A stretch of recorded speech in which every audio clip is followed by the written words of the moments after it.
Welcome to Stocking the Pantry, a CalFresh Healthy Living podcast from Leah's Pantry. On this show, we discuss any and all things community nutrition, food equity, and nutrition security. We hope to foster collaboration and community, as well as leverage strengths among listeners, guests, and hosts as we share ideas and dreams of building a more equitable future where everyone has access to healthful, nourishing food.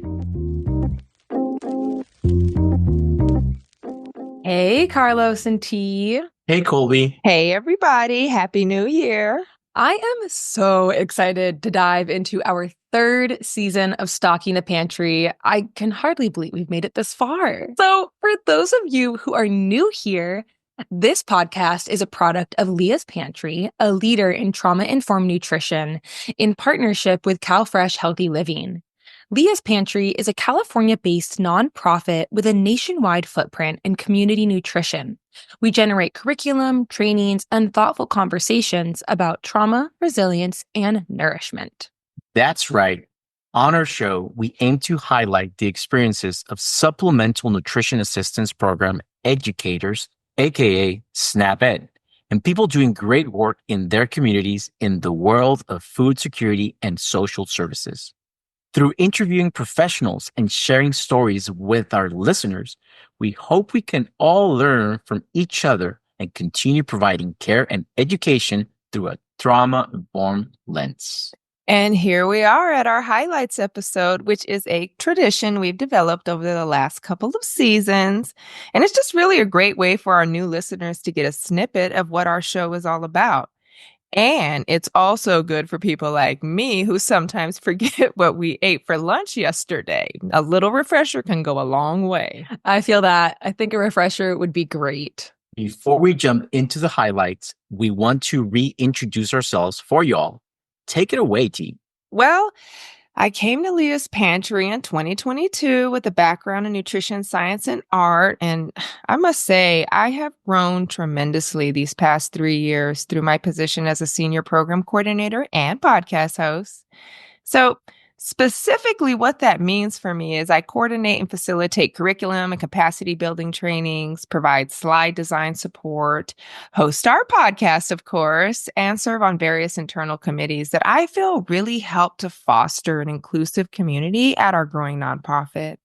LP, or Leah's Pantry, does an amazing job, I feel, at identifying and leveraging individual strengths to uplift and build a cohesive team. And I must say, Leah's Pantry has been my saving grace on so many levels, and it continues to fuel my passion for bringing laughter, acquiring and sharing knowledge, and just empowering the community in intentional and authentic ways. I am super grateful to be a part of such a diverse and phenomenal team, especially our podcast crew. But okay, enough about me and how wonderful I think LP is. Colby, how about you? I love that, T. And I'm actually going to talk about myself, but also how wonderful I think LP is also. So T and I actually joined the Leah's Pantry team at the same time in the spring of 2022. I am also a senior program coordinator, and I come from a nutrition science and food banking background. I work on our food security team, which means I do a lot of the same things that T does, like create and facilitate trainings, but more specifically for partners in the food bank, food pantry, and food distribution world. Being at Leah's Pantry has helped me see the world through a more compassionate lens and give a little more grace to those around me. So when I facilitate trainings on these topics, the things I talk about are ideas and lessons and tools that I genuinely believe in and that have helped me become a better, more understanding and empathetic person in this wild world. All that to say, I'm really grateful to be here with these two amazing people co-hosting this show. So without further ado, I'm going to turn it over to Carlos. Thank you, Colby. So I joined LP in the summer of 2023 and feel that I've also considerably grown professionally during my tenure. I oversee and implement in-person health and wellness services for several programs across California, mostly down here in San Diego. I provide community programming through food distributions, nutrition and cooking workshops, and movement lessons, just to name a few, which can all create healthier and more resilient communities. I'm honored to be part of this project that enables the voices of community members and leaders who also share this belief and have experience in our shared cause. Now that we've given you a sense of who we are and what we do here, let's get cooking with season 3. We'll be taking you through some of our favorite moments from season 2, and hopefully it'll inspire you to go back and take a full listen to these episodes. So let's kick it off with episode 2, in which we had Dr. Annie Lindsay of the University of Nevada, Reno on the pod. She has decades of experience working with folks suffering from substance use disorder. And from that, she knows a lot about the process of recovery and the role that nutrition plays in it. She talked about how so many folks come into their recovery journey with nutrient deficiencies. Let's take a listen. There's a lot of data to support that all people in recovery, not just women, all people in recovery come into recovery with nutrient deficient issues. There's been some studies that have shown 88% of people in recovery need nutritional guidance. You know what? SNAP educators, we're here. This is what we're here for. And, some of them are clinically deficient and some of them are malnutrition and may need a dietitian. But many of those, if not a majority of them, we can make an impact on group nutrition education. I absolutely love this episode, and I really feel that Dr. Lindsay laid such a great foundation for us in this episode about the intersection of substance use recovery and nutrition. And I think that really speaks to the community nutrition work we do here at Leah's Pantry. Absolutely. And later in the season, we spoke with Michelle Fry-Spray from the Center for the Application of Substance Abuse Technologies. Her perspective on recovery is very in line with the trauma-informed approach that Leah's Pantry brings to all of our programs. She pointed out that human connection is super important when it comes to recovery, meaning connection with community and those around us, but also connection with multiple services and disciplines. Like, I don't know anyone who has been talking about the importance of nutrition in recovery, but both of these episodes highlighted the complexities of recovery and how we can better support folks on that journey through a variety of connection. I love that. Connection is really where it's at, y'all. Absolutely. All right. So now, moving into episode 4, we explored the impact of CalFresh Healthy Living programming on college campuses. And at the time, we spoke with Claudia Lopez, who was a dietetic intern at Fresno State preparing to graduate with her Master's of Science. Woo, woo. And, I remember Claudia mentioning how nutritional information and cooking knowledge can really empower students and help build confidence in themselves and their choices. And one of my favorite things she talked about in this interview was the Wayfinders program.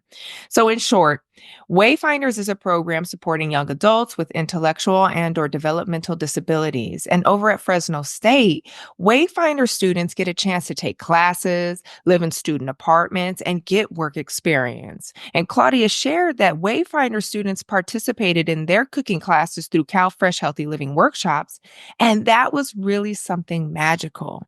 Let's hear from Claudia in episode 4. You can see and feel students' confidence grow with each class as they learn new skills. These students were able to learn how to chop vegetables, how to try different cooking tools, and learn different techniques. And one of the things that was my favorite thing to see was how they changed drastically from their first session to the third session. The first session, they were a little bit nervous being in a cooking environment. And by the third session, they didn't need any help. They were just ready to go. They were ready to chop vegetables. They were ready to participate in all of the activities. And to me, that was a very truly rewarding part of working with CalFresh Healthy Living and seeing these students feel confidence in themselves and their abilities to create healthy changes. I love that Claudia said that. When I'm teaching a class in the community, it's so rewarding to see folks become more empowered from learning the cooking basics. It can be as simple as just learning how to hold a knife. Knowing what type of knife should be used goes just a long way. I think we can all agree that we are far more comfortable cooking and chopping veggies. We're not afraid of cutting our own fingers. Oh, yeah. But here's also the thing. Once we get the basics down, we can always keep learning. I've been cooking nearly my whole life, really as long as I can remember. But I didn't know the most effective way to dice an onion until I came to Leah's pantry. And once I learned that, it kind of blew my mind. So once we have a foundation in these cooking skills, it can give us the confidence to keep building on those skills and continue growing in the kitchen. Absolutely, Colby. Moving on to episode 6, where we chatted with Jennie Altman. She's a community programs manager at AC Health Zone, which is Arizona's SNAP Ed program. Jennie told us all about AC Health Zone's The Language of Health Toolkit. It's designed to guide conversations about nutrition, diet culture, body size, using a strengths-based approach, and much more. I really love that she dove into how language can impact our own biases and how we can improve that. Just take a listen to Jennie here. Since anti-fat bias can show up anywhere, it can also show up when people are seeking healthcare. Sometimes people in larger bodies are mistreated, misdiagnosed, or not getting appropriate care when they go to see their medical providers. Sometimes these patients are just told to lose weight regardless of whatever symptoms they're having or whatever their concerns are. This can be extremely harmful, not just for the current situation someone's seeking care for, but also for the future. Patients who have this experience can develop mistrust in medical professionals and avoid routine or follow-up visits. When I was working at a health center, I would encourage medical providers to talk with their patients about what behaviors they're engaging in and refer patients to me for health reasons beyond weight and BMI.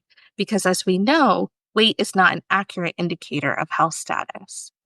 Yes, let me say that again. Weight is not an accurate indicator of health status. And I think that really hits on this larger theme in trauma-informed work that everyone is incredibly unique. Exactly, T. Our bodies, our experiences, the way we process the world around us is ours, meaning that it's very unique and very individual. It's important for those of us working in the nutrition and public health to remember. Absolutely. Thanks for that, Carlos. Now, in episode 7, we dug into the idea of universal design and how it can be incorporated into SNAP Ed programming. Universal design strategies include principles and approaches that enable all people, regardless of ability, learning style, or culture, to access programs and services without the need for adaptation or additional assistance. So, in plain words, it means making a world that is accessible for folks of all kinds of abilities.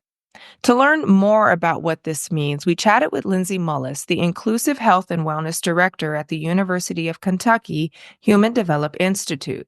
And y'all, I loved our conversation with Lindsey, right? Okay, like it was a powerful one. Yeah, she's a force to be reckoned with. And she was so exciting to have on the show. Hello. I mean, she really emphasized how important it is to support public health initiatives that are already doing this universal design work. It made me actually think about the potential we have to be so much more inclusive in SNAP Ed programming and what we can actually learn from folks who have already been doing this work for years. There's a huge, huge benefit from enhancing existing programs and structures to be more inclusive and welcoming to people with disabilities, especially since disabled individuals are the largest minority population and unfortunately experience some really startling health disparities. So that's why it's so important to ensure that the programs and services we offer are accessible and meaningfully inclusive. And it's hard to not be inspired to do this work when you learn that those 1 in 4 Americans with disabilities are also twice as likely to smoke or have diabetes. They're 3 times as likely to have heart disease, and roughly 1 out of 2 disabled adults are obese. So the more I did this work, the more I saw that health professionals are already serving people with disabilities, and they're asking for more support and information on how to do so effectively, or they were missing out on a large part of their communities who really needed to access the health programs but lacked the support to successfully do so. Lindsay's passion was palpable, and she gave us a great reminder that sometimes when it seems like there's a lack of support for a group of people, there are often people in that space who are already doing great work and might just not have enough resources to expand it. We don't need to reinvent the wheel. We just need to connect with like-minded individuals and organizations. This is what our show is all about, highlighting the folks doing the important work, making connections, and celebrating them. Which brings us right into our final 2 episodes of the season. So in episode 9, we discussed the incredible impact that community gardening can have on folks. Holly Lacell joined us, and she is the SNAP-Ed Senior Coordinator for Washington State University's Yakima County Extension, and she runs gardens at 2 recovery center campuses in the county.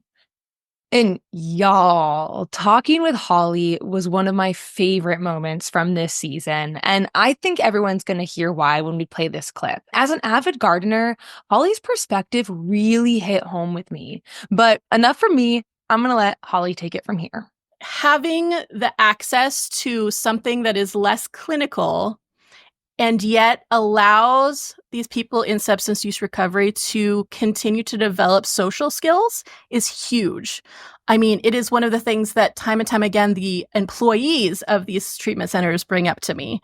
Just getting the vitamin D, the sunshine, the physical activity, those things are amazing and important, and it's what SNAP-Ed's all about. But having a space to cry. I had a man come up to me just the other day when I was at the men's campus just pruning some of the garden, and he said, he was new, and so he was like, did you do the garden space? I'm like, yeah, we put it in. And he says, well, I just want to thank you. I love this space, and I cry here a lot. It's the only place I'll cry. And I just said, oh my goodness. Well, I'm so glad you have enjoyed it in the way that you needed to enjoy it. It's a place that they can relieve stress. They can socialize. It can be a happy place. It doesn't have to be a place of crying. They can socialize. They can have a great time. It's something outside of their therapy sessions and their, very down and dirty work on themselves, where they can still practice like responsibility. They can get out their anxieties. They can meditate. Just the practice of caring for something over and over. And then, like you said, seeing it bloom or seeing it not bloom and understanding that that's okay too. Okay, ladies. So here's a little known secret. Men also cry. What? Unfortunately, though. You don't say. Thank you for admitting that, Carlos. It requires a lot, but I am accepting it and admitting it to you just between us. So for whatever reason, it could be a little bit socially unacceptable to do so. So when we're able to have that space and for Holly to share this story about how a garden can be such a special, powerful, sacred space for folks to be able to connect to themselves, it's just as special. It's something that I can see when I'm leading trainings or teaching cooking classes as well. People feel empowered in themselves when they realize they have the ability to make healthier choices for their own bodies. This clip is a great reminder that we don't always know how the programming we are providing is going to impact someone. Like a garden can be so much more than just, a pretty green, visually appealing space or a place from which we get to harvest food. It can connect us with something deeper within ourselves and even each other. Maybe it even provides you with the confidence to share with someone that sometimes men cry too. So the garden is a great example of how the support that we provide to our communities as educators, whether it's cooking classes or working with people with disabilities or programming in substance use recovery, can and honestly should be multifaceted because we as individuals are all multifaceted. Completely agree, Colby. So I hosted our final episode of season 2, where we continue this gardening conversation. I spoke with folks from Wisconsin about how gardening can support Indigenous youth, and they gave some fantastic insight into how SNAP-Ed programs can work with local tribes to build food sovereignty. So be sure to check out episode 10 if you're interested in hearing more. One of the things that I loved about this episode, Carlos, was the conversation around seeing food and its origin as something sacred. Thought that was very powerful. Completely agree. But all right, listeners, we're going to switch gears a little bit. And for those of you who know our show, you'll recognize this question. We'll love to ask all of our guests this. So, friends, what are we looking to stock our pantry with this year? Okay, I'm going to jump right in here because I have been very excited about a recent addition to my pantry that I want to do more of this year, and that is tuna salad. Specifically, Matthew McConaughey's tuna salad. I don't know if y'all saw that in our Slack channels, but we have a recipe channel in our Leah's Pantry Slack, and someone shared the recipe for Matthew McConaughey's viral tuna salad, and y'all, like, there is something about that tuna salad. Our producer just put in our chat that she loves that tuna salad too. It hits, bro. Something like wasabi. Never would have thought to put wasabi in tuna salad, but oh my gosh. So if you have not tried Matthew McConaughey's viral tuna salad recipe, it's all over the internet. It's so good. Great source of lean protein too. Super tasty. So I'm bringing that into more of my pantry this year. Figuratively, though, I'm so excited for our podcast to grow. I want to see more growth for us, new experiences on the show, new guests, new areas of conversation. I feel like these last 2 years, we've spent a lot of work putting down roots and really developing a strong root network for our podcast. And now I think we are ready to extend our branches, grow, and maybe even blossom and bloom. Colby, I just had a feeling you were going to mention that recipe as soon as you mentioned tuna salad. If anyone knows Matthew out there, give him a holler, give him a huge thank you for sharing that. Pass along our card. We would love to have him on the show. For sure. Connection, that's what it's all about. So I have to admit with y'all, it's quite different to ask and to have that question asked to you. However, with that said, a little bit of reflection, allow me to give you a run through of what you'll find at our household. Starting with the basics, of course, we got the rice, bread, crackers. Can't forget about our protein with chicken, meat, and milk. You cannot have enough milk with an 18-month toddler at home. So keeping that in mind. At the same time, I truly enjoy having more time for myself to decompress and just take things slow. More importantly, to fill my bucket of love and pass that to my little boy, wife, friends, and family. Can only imagine that with an 18-month toddler at home, finding time for yourself to slow down and decompress is probably far and few between. I had to bring it up, Colby. Indeed. Awesome. And I totally agree with you, Carlos. Having this question turned on us was a little bit of a pause. Be like, wow, what do I want to stock my pantry with? I'm really missing my congee and my green smoothies. So I'm going to be definitely doing a little bit more of that. But I took this question a little bit more figuratively, and I'm really wanting to stock my pantry with lots of laughter and travel, as well as staying rooted in compassion and just gratitude and the wisdom to forge forward even in the most uncertain times. And of course, you can't forget that huge piece of humble pie, baby. So gonna be having some of that. Yo, I love me some humble pie. I think we could all need to have like a special little humble pie section in all of our pantries because you don't know when you're going to need it. What about even maybe having a humble pie party already on the calendar, y'all? Okay, y'all, hear me out. March 14th, 3.14. Schedule in our humble pie party. All right. Invite accepted. RSVP now. We got a date. Oh, well, that's all for us today. Thank you so much for tuning in, listeners. Please join us next time for more fruitful conversations. Until then, ciao.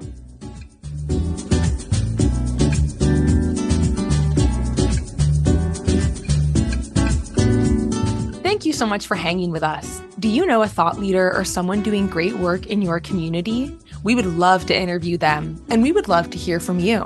Find us online at leaspantry.org, on Instagram at leaspantry.org, or email us at podcast@leaspantry.org. This podcast is a product of Leah's Pantry, made possible by funding from the United States Department of Agriculture and their Supplemental Nutrition Assistance Program, an equal opportunity provider and employer. Visit CalFreshHealthyLiving.org for healthy living tips.